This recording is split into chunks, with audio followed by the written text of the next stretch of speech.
महाराष्ट्र विधानसभा, जहां पर इस वक्त सबकी नजरें टिकी हुई हैं और हो सकता है कुछ दिन बाद यहां पर गतिविधि और ज्यादा नजर आए, क्योंकि महाराष्ट्र का सियासी संकट अभी भी बना हुआ है। एकनाथ शिंदे जो कि शिवसेना के बागी विधायक हैं, उन्होंने यह दावा किया है कि 37 से ज्यादा शिवसेना के विधायक उनके साथ हैं। कुल मिलाकर 46 विधायक उनके साथ इस वक्त हैं, जो कि सरकार गिराने में सक्षम है। हालांकि उन्होंने इस बात से इनकार कर दिया कि वो दरअसल फडणवीस के संपर्क में। उन्होंने कहा कि मैं अपनी मर्जी से भारत के किसी भी हिस्से में जा सकता हूं, बीजेपी शासित असम हुआ तो क्या हुआ, यहां पर इस वक्त मेरी मौजूदगी है। लेकिन इससे कई तरीके से संकेत यहां पर एकनाथ शिंदे ने दिए हैं। उन्होंने कहा एक मीटिंग होगी, मीटिंग के बाद यह साफ हो जाएगा कि अगला रुख उनका क्या होगा। क्या सरकार बनाने का दावा पेश कर सकती है यहां पर बीजेपी के साथ मिलकर शिवसेना?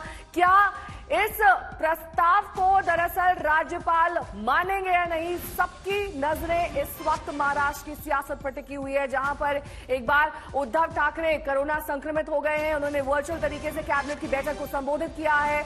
वहीं एकनाथ शिंदे ने कहा है कि बाला साहेब की विचारधारा को आगे ले जाएंगे, यानी कि हिंदुत्व की विचारधारा को आगे ले जाएंगे, उनकी पार्टी आगे ले जाएगी और आगे की रणनीति मीटिंग तय करेगी। उनके साथ जो 37 से ज्यादा विधायक इस वक्त मौजूद हैं, वो एक मीटिंग के बाद ये तय करेंगे कि अगला कोर्स ऑफ एक्शन क्या होना है। अभी फिलहाल 46 है, उसमें और बढ़ोतरी हो सकती है। सर 46 एमएलए की आप बात कर रहे हैं, इसमें से शिवसेना के कितने एमएलए हैं आपके पास? टोटल शिवसेना के और सहयोगी दल के हैं। और अगर हम शिवसेना की बात करें कि आपके पास 37 है शिवसेना के? हाँ, उससे ज्यादा है। तो सर फिर आपको क्या रोक रहा है गवर्नर के पास जाने के और बोलने के लिए कि आप अपना गवर्नमेंट फॉर्म कर सकते हैं बीजेपी के साथ? फिर गवर्नर को कब मूव कर रहे हैं? देखिए, अभी ये तो बात है हमारी सब लोगों से बैठक होने के बाद ही जो भी तय किया जाएगा। तो आप कह रहे हैं सर आपके पास 37 के ऊपर है? अभी हम लोग बाला साहेब ठाकरे की जो कार्यकर्ता लोग हैं और हिंदुत्व की जो उनकी आइडियोलॉजी है वही हम लोग आगे ले जा रहे हैं। बस नहीं सर, वो तो आगे लेके जा रहे हैं, पर आपके पास 37 अगर सेना के एमएलए 46 प्लस है हमारे पास। सर 46 तो और हो गए ना। अगर एंटी डिफेक्शन लॉ आता है, आपको 37 चाहिए, आप कह रहे हैं वो है आपके पास। बिल्कुल। तो दूसरा सवाल करूंगी सर, गवर्नर के पास कब जाया जाएगा कि आप जो आप कह रहे हैं बाला साहेब ठाकरे जी का हिंदुत्व आगे लेके जाएंगे, तो भाजपा के साथ गवर्नर के पास कब जाया जाएगा? देखिए, ये बात हमारी बैठक में तय होगी क्या करना है। अभी तक हमारी जो भी निर्णय हुआ नहीं है। सर अभी उद्धव ठाकरे अगर रिजाइन कर देते हैं और वो चले जाते हैं डिसोल्यूशन ऑफ द हाउस के लिए, तो फिर आपके पास ऑप्शन कम बचेंगे? नहीं, देखिए, ये तो अभी आगे की जो बातें हैं, रणनीति है, स्ट्रैटेजी है, हम लोग सब लोग साथ में बैठकर मिलकर तय करेंगे और जब तय करेंगे तो आपको पता चल जाएगा। सर देखिए, जैसे संजय राउत जी कह रहे हैं, उन्होंने आपसे 1 घंटे के लिए बात की। उद्धव ठाकरे हैं, कल उन्होंने आपसे बहुत लंबी बातचीत की। शिवसेना से तो एक ही बयान निकल के आ रहा है कि एकनाथ शिंदे उन्हीं के हैं, बहुत रिस्पेक्टेड हैं और चाह रहे हैं कि आप वापस आ जाएं। तो आपकी उद्धव जी से क्या बात हुई थी? नहीं, मेरी बात जो हुई, जो हमारे एमएलए जो विधायक है, उनकी जो बड़ी समस्या थी उसके बारे में मैंने उनसे बात की थी। और सभी लोगों का एक ही कहना था कि हमारी पार्टी जो है, हमारी पार्टी जो बाला साहब के जो हिंदुत्व के विचार वाली पार्टी है, विचारधारा वाली पार्टी है, और हम उसी लाइन को फॉलो करेंगे। यही हमारा जो कहना था, मैंने उनको बताया। ये सभी विधायकों का कहना है। और फिर उसके बाद बाकी ठीक है, बाकी तो आगे की जो रणनीति है हम लोग बैठकर तय करेंगे। सर देवेंद्र फडणवीस जी हैं, उनसे टच में हैं? मैं किसी के टच में नहीं हूँ। मैं सिर्फ हमारे विधायकों के साथ हूँ जो 46 है। सर फिर गुवाहाटी में क्यों बैठे हैं? वो तो बीजेपी स्टेट है। ऐसी जरूरत थोड़ी है, बीजेपी के स्टेट में हम लोग नहीं जा सकते। तो कौन लेके गया सर? कोई जरूरी कौन लेके गया? मतलब हम लोग खुद आए, हमको लेके जाने की जरूरत क्या है? सर एक बात कहा जा रहा है, जो शिवसेना तो नहीं कह रही क्योंकि वो कह रही है कि आप उन्हीं के लोग हैं, पर जो कांग्रेस है, जो एनसीपी है, वो बार बार कह रहे हैं कि देखिए आप जबरन लेके गए हैं, फोर्स का इस्तेमाल हुआ है जो बाकी एमएलए हैं। नहीं, सुनिए, हम लोग तो मतलब हमको जबरन लेके जाने की कोई जरूरत नहीं। तो एकनाथ शिंदे को अब से कुछ ही देर पहले सुन रहे थे आप। आज तक से एक्सक्लूसिव बातचीत में कई बातें उन्होंने दरअसल साफ की। उन्होंने कहा कि अपने विधायकों के साथ मीटिंग के बाद वो फैसला करेंगे कि आगे की रणनीति क्या होनी है। हालांकि उन्होंने ये भी स्पष्ट तौर पर कहा कि बाला साहेब की हिंदुत्व की विचारधारा को आगे ले जाना उनकी प्राथमिकता है। उन्होंने दावा किया है कि 46 से ज्यादा विधायकों का साथ उनको मिला है, जिसमें 37 से ज्यादा विधायक शिवसेना के बताए जा रहे हैं। उन्होंने कहा कि गुवाहाटी में वो इस वक्त डेरा डाले हुए हैं। हालांकि उन्होंने इस बात से साफ तौर पर इनकार कर दिया कि देवेंद्र फडणवीस के साथ वो संपर्क में हैं। ये जरूर कहा कि इस मीटिंग के बाद दरअसल तस्वीर साफ हो जाएगी कि आगे की रणनीति उनकी और तमाम अन्य बागी विधायकों की क्या होगी।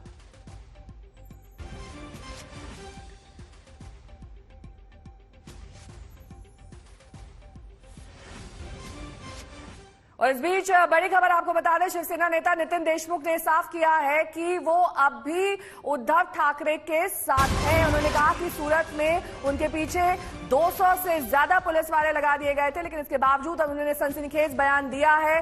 शिवसेना के नेता हैं, शिवसेना से ही विधायक है। उन्होंने कहा कि सूरत में मेरे पीछे 200 पुलिस वाले थे। उद्धव साहब का शिवसैनिक है। मैं मेरे घर को जा रहा हूँ, मैं घर को जा रहा हूँ अभी। उस दिन का पूरा इतिहास मैंने बताया है कि रात को 3 बजे मैं होटल से 12 बजे निकला हूँ। रास्ते पे 3 बजे खड़ा था, लेकिन 100-200 पुलिस मेरे पीछे थे। मैं कोई वाहन आया तो वाहन में मैं बैठना चाहता था, लेकिन कोई वाहन में मेरे को बैठने नहीं देते थे। बाद में 100-150 पुलिस ने उठा के मेरे को हॉस्पिटल में लेके गए और वहाँ ऐसा एक नाटक रचा है कि मेरे को अटैक आ गया और ऐसा संदेशा ही दिया। लेकिन अटैक आने का कारण बता के कुछ तो भी मेरे बॉडी पे प्रक्रिया करना चाहते थे, यानी मेरा घात करना चाहते थे, लेकिन ईश्वर की कृपा से मैं सही सलामत हूँ, अभी भी अच्छा हूँ। मेरे को कोई प्रकार का अटैक आया नहीं, कोई प्रकार के मेरे बीपी शुद्धा बढ़ी नहीं है। सर आप किसके साथ हो? और मैं उद्धव जी ठाकरे साहब के साथ में हूँ, हमारे नेता जी है। अब आपको दरअसल महाराष्ट्र विधानसभा का नंबर गेम दिखा देते हैं। महाराष्ट्र विधानसभा में कुल सीटें हैं 287, जिसमें बहुमत के लिए चाहिए 144 का आंकड़ा। बीजेपी के पास 118 सीटें हैं, लेकिन इस वक्त जो सियासी समीकरण सामने आ रहा है, शिवसेना के बागी विधायक 35, जो कि एक तरीके से स्पष्ट आंकड़े हैं, जिसमें कहा जा रहा है शिवसेना के 35 बागी विधायक अगर बीजेपी का साथ दे देते हैं तो क्या ये मैजिकल फिगर बीजेपी टच कर पाएगी 144 की? जी हां, 144 विधायक तब उनके हो जाएंगे और ऐसे में बीजेपी प्लस शिवसेना के बागी विधायकों द्वारा सरकार बनाई जा सकती है और इसके लिए उन्हें गवर्नर के पास जाना होगा। हालांकि इस बारे में अभी एकनाथ शिंदे ने कोई स्पष्ट बयान नहीं दिया है, लेकिन आपको बता दें कि अगर शिवसेना के 35 ये बागी विधायक कम होते हैं तो शिवसेना के कुल विधायक 55 हैं और रह जाएंगे 35 कम होने के बाद 20 विधायक। यानी कि अगर आप इन नंबर्स पर एक बार नजर डालिए तो सिर्फ 20 विधायक शिवसेना के, अन्य 17 कांग्रेस के 44 और एनसीपी के 53। यानी कि उसके बाद अगर ये बागी विधायक साथ देते हैं बीजेपी का तो नंबर गेम यहां पर महाविकास अघाड़ी सरकार का बिगड़ सकता है, क्योंकि तब एनसीपी और कांग्रेस को विपक्ष में बैठना होगा। हालांकि लगातार ये तस्वीर साफ की जा रही है कांग्रेस की ओर से भी, एनसीपी की ओर से भी, कि शिवसेना का ये इंटरनल मैटर है, अंदरूनी मामला है। उन्हें खुद इन बागी विधायकों को एक बार फिर से मनाना पड़ेगा, मान मुनव्वर का दौर करना पड़ेगा। उसके बाद हो सकता है कि स्थिति एक बार फिर से सुधर जाए। विद्या मेरी सहयोगी इस वक्त तमाम जानकारी के साथ जुड़ रही है। विद्या, देखिए, एकनाथ शिंदे से जब हमने बातचीत की, इस बातचीत में उन्होंने साफ कहा है कि उनके पास 37 से ज्यादा शिवसेना के विधायक हैं, कुल मिलाकर 46 विधायक हैं और मीटिंग के बाद वो अगला कोर्स ऑफ एक्शन तय करेंगे। अगले कोर्स ऑफ एक्शन में क्या वापसी शिवसेना की ओर मुमकिन है? क्या वो दरवाजा भी अभी भी एकनाथ शिंदे ने खुला रखा है?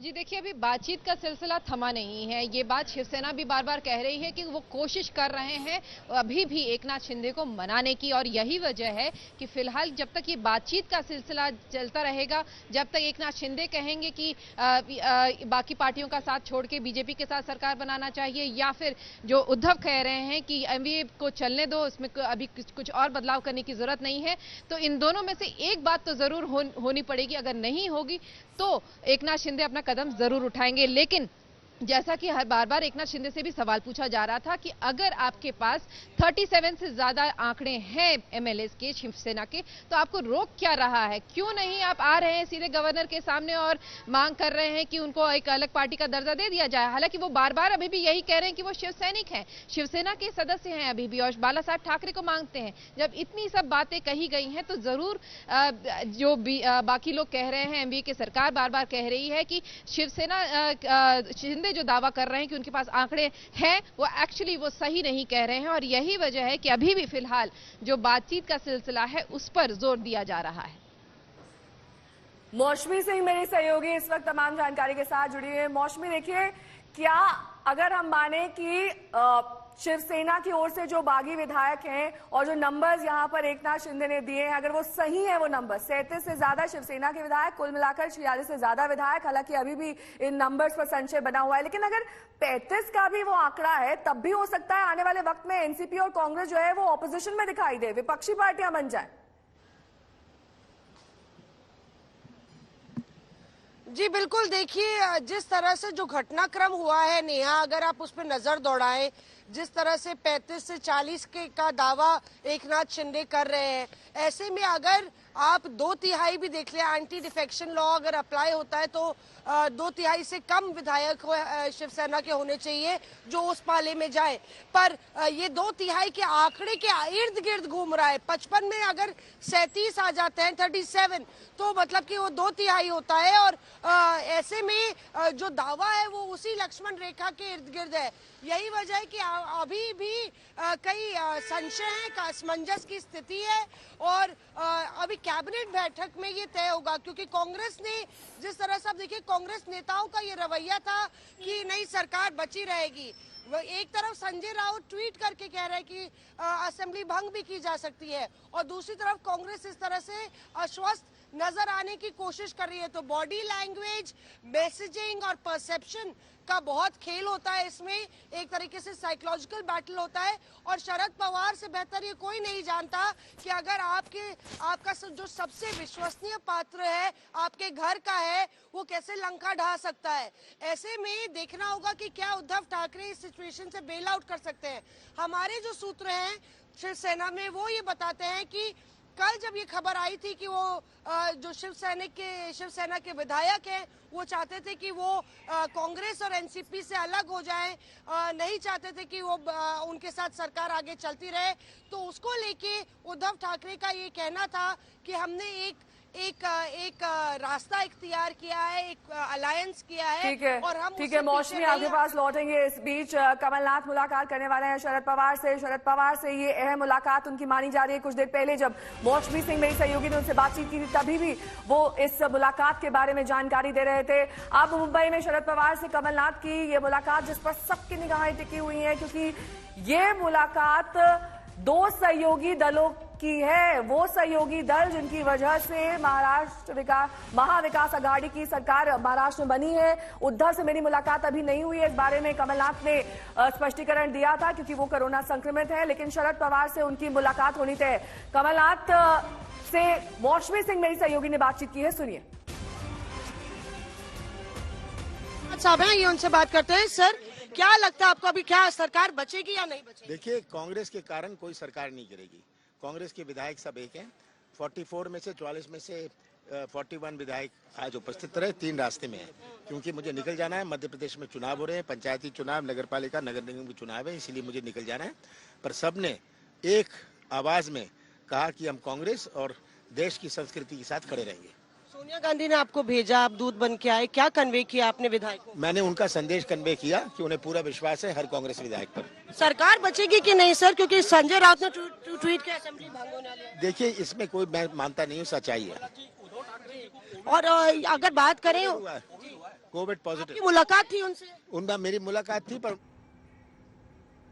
इस बीच आपको दिखाते हैं संजय राउत क्या कुछ कह रहे हैं। ही बरखास्त करून पुढील निवडणुकांना सामोरं जाण्याचा एक मार्ग स्वीकारला जातो. मी माझं मत व्यक्त केलं. राऊत साहेब, मुख्यमंत्री राजीनामा देणार आहेत का आपल्या पदाचा? मी असं म्हणालो नाही, नाही. मी तुम्हाला विचारतोय. नाही. हां. आता मी वर्षावर जातो. महाविकास आघाडी एक संघ आहे. नक्कीच आमचे काही आमदार बाहेर आहेत. त्यातले एक आमदार नागपूरला परतले, आपण पाहिलं असेल, नितीन देशमुख. आणि त्यांनी जे सांगितलं विमानतळावर की त्यांच्या बाबतीमध्ये काय प्रसंग घडला, तो सगळा प्रकार भयंकर आहे. जोपर्यंत सगळे आमदार मुंबईला येत नाहीत तोपर्यंत कोणतंही मत व्यक्त करणं हे बरोबर नाही. पण भारतीय जनता पक्षाच्या मदतीशिवाय आणि पाठिंब्याशिवाय आमदारांचं अपहरण शक्य नाही. ज्या पद्धतीने सगळं चित्र आहे ते शक्य नाही. पण ठीक आहे, या प्रसंगातूनही शिवसेना तावून सुलाखून बाहेर पडेल. सीतेला एकच अग्निपरीक्षा करावी लागली. शिवसेना अशा अग्निपरीक्षांना वारंवार सामोरं जातो. निष्ठेच्या अग्निपरीक्षेत स्वतःला शिवसैनिक म्हणून घेणारे बरं का किती जण पास होतात ते भविष्यात दिसेल.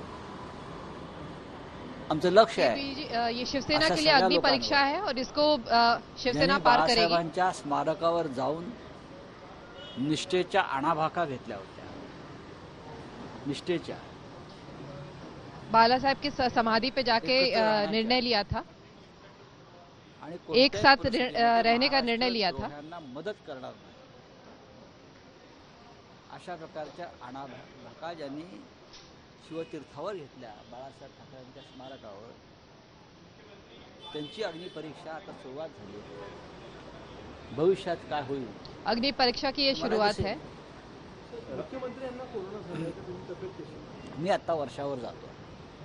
मुख्यमंत्री मैं अभी वर्षा पे जा रहा हूं. पद्धतीने उपस्थित आहेत अशी माझी माहिती आहे. आता मी पोहोचल्यावरती मी माहिती घेईन. राऊत साहेब, ऑनलाइन असंही- पद्धती असंही तरीके से केलं जातं आहे.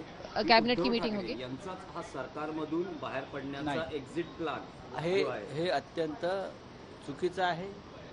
उद्धव ठाकरे अशा प्रकारची कारस्थानं कधी करत नाही. जे असेल ते सरळ ये समोर गलत बात है कि पाठिंबा कोई कोण एग्जिट काही होगा नाही. यहाँ. हे उद्योग आमचे नाही. यांच्यावर खूप मोठी नाराजी आहे आणि त्यांच्यामुळे अनेक आमदार जे आहेत त्यांच्या हस्तक्षेपामुळे मला माहीत नाही वरुण सरदेसाई यांच्याबाबत कोणी काय म्हणाल माझ्याविषयी माहीत नाही. पण वरुण सरदेसाई या पक्षाचं काम करत असतात अशी माझी माहिती आहे. राऊत साहब, आपने जो ट्वीट किया है उसको उसके संकेत क्या समझे? मैं सिर्फ पक्ष का काम कर रहा हूँ, इसके अलावा कुछ नहीं. जब इस प्रकार की सिफारिश भी कर सकती है सरकार? जब इस प्रकार की स्थिति किसी राज्य में निर्माण होती है तो मैंने देखा है, ये इतिहास है राजनीति कि विधानसभा भंग की जाती है. महाराष्ट्र की स्थिति कुछ ऐसी बनी हुई है. जिस प्रकार से विधायकों को पकड़कर किडनैप करके बाहर के राज्य में लेकर जाने का जो प्रयास चल रहा है, आपने देखा होगा एक विधायक नितिन देशमुख जो अकोला से नागपुर पहुंचे हैं, उसके लिए उसको क्या क्या करना पड़ा आपने देखा. उसने अपनी पूरी आपबीती सुनाई, कैसे उसके साथ मारपीट हुई, कैसे उसको गलत तरीके से अस्पताल में भर्ती किया, गलत तरीके से उसका ऊपर इलाज किया, गलत तरीके से उसको इंजेक्शन दिया गया. वो तो बोल रहा है कि मुझे मारने की ही साजिश थी. लेकिन शिंदे साहब ने कुछ देर पहले हमसे बात करते हुए साफ कहा कि उनको किसी भी तरह से किडनैप नहीं किया गया, जबकि किडनैप अगर किया होता तो उनके 2 लोग उन्हें नागपुर एयरपोर्ट पर छोड़ने नहीं आए. ठीक है, बात ऐसी है कि मेरी भी सुबह एकनाथ जी से बात हो गई है, बार बार होती है. लेकिन जो नितिन देशमुख ने कहा वो बयान में आपके सामने लाया. और ऐसे बहुत से एमएलए वहाँ हो सकते हैं. और मुझे आज भी पूरा विश्वास है कि जो एमएलए गुवाहाटी में बैठे हैं शिवसेना के, वो सोचेंगे और सोच रहे हैं. खुद एकनाथ शिंदे साहब भी सोचेंगे, हमारे मित्र, हमारे साथी, और वापस वो हमारे परिवार में दाखिल हो। राउत साहब क्या है, ऐसे बताया जा रहा है कि सीएम शाम तक अपना इस्तीफा देंगे। सर 46 विधायक उनके साथ एक नया दावा एकनाथ शिंदे साहब की तरफ से देखिए, किया गया है। बात- कुछ लोग अभी एयरपोर्ट से भी जा रहे थे, वहां पे भी शिवसैनिकों ने उन्हें एमएलए को रोका है, इस तरह की भी खबर सामने निकल कर आ रही है। हो सकता है, अब तक शिवसैनिकों का गुस्सा फूट नहीं पड़ा है। उद्धव जी ने और पार्टी के सभी नेताओं ने जो संदेश दिया है कि संयम रखिए, लोग वापस आ जाएंगे। राउत साहब, ऐसे बताया जा रहा है कि आज शाम तक उद्धव ठाकरे अपना सीएम पद का इस्तीफा देंगे। मैं अभी वर्षा बंगले पर जा रहा हूँ, मुख्यमंत्री निवास पर जा रहा हूँ। जरूर मैं सीएम साहब से मेरी मुलाकात होगी, उनके साथ मैं बैठूंगा। लेकिन जो करना है वो महाविकास आघाड़ी एक साथ बैठकर निर्णय लेगी। जब तक विधायक मुंबई में नहीं आते तब तक कोई निर्णय नाही होगा। सर, एक शेवटचा प्रश्न सर, इतक्या मोठ्या प्रमाणात आमदार जे आहे, शिवसेनेचे आमदार हे बाहेर जातात, इतकी मोठी प्लॅनिंग होते आणि दुसऱ्या बाजूची नक्की प्लॅनिंग आहे, तर मग शिवसेनेच्या नेतृत्वाचं लक्ष नव्हतं? याच्यावरती नक्कीच चिंतन आणि मंथन राउत करू। साहेब, पण असं काय आहे की शिंदे समर्थक आमदारांची संख्या वाढत चाललेली आहे, एका मागोमाग एक आमदार हे गुवाहाटीला जात आहेत, त्यांच्या संपर्कात आहे। गुवाहाटीचं काजीरंगा नावाचं जे अभयारण्य आहे ते फिरण्यासाठी उत्तम जागा आहे आणि सध्या गुवाहाटीला चांगला पाऊस पडतो आहे, त्याच्यामुळे कोणाला निसर्ग दर्शनाला जायचं असेल तर ते जाऊ शकतात। तो कई बड़ी बातें यहाँ पर संजय राउत कहते हुए उन्होंने कहा कि मैं अभी वर्षा जा रहा हूँ। जब उनसे पूछा गया कि उद्धव ठाकरे शाम तक इस्तीफा देंगे या नहीं, उन्होंने कुछ भी साफ तौर पर नहीं कहा है। लेकिन इस बात से भी उन्होंने इनकार नहीं किया कि लगातार वो एकनाथ शिंदे के संपर्क में हैं, उनसे बातचीत की जा रही है। आज सुबह भी उनकी बातचीत हुई है।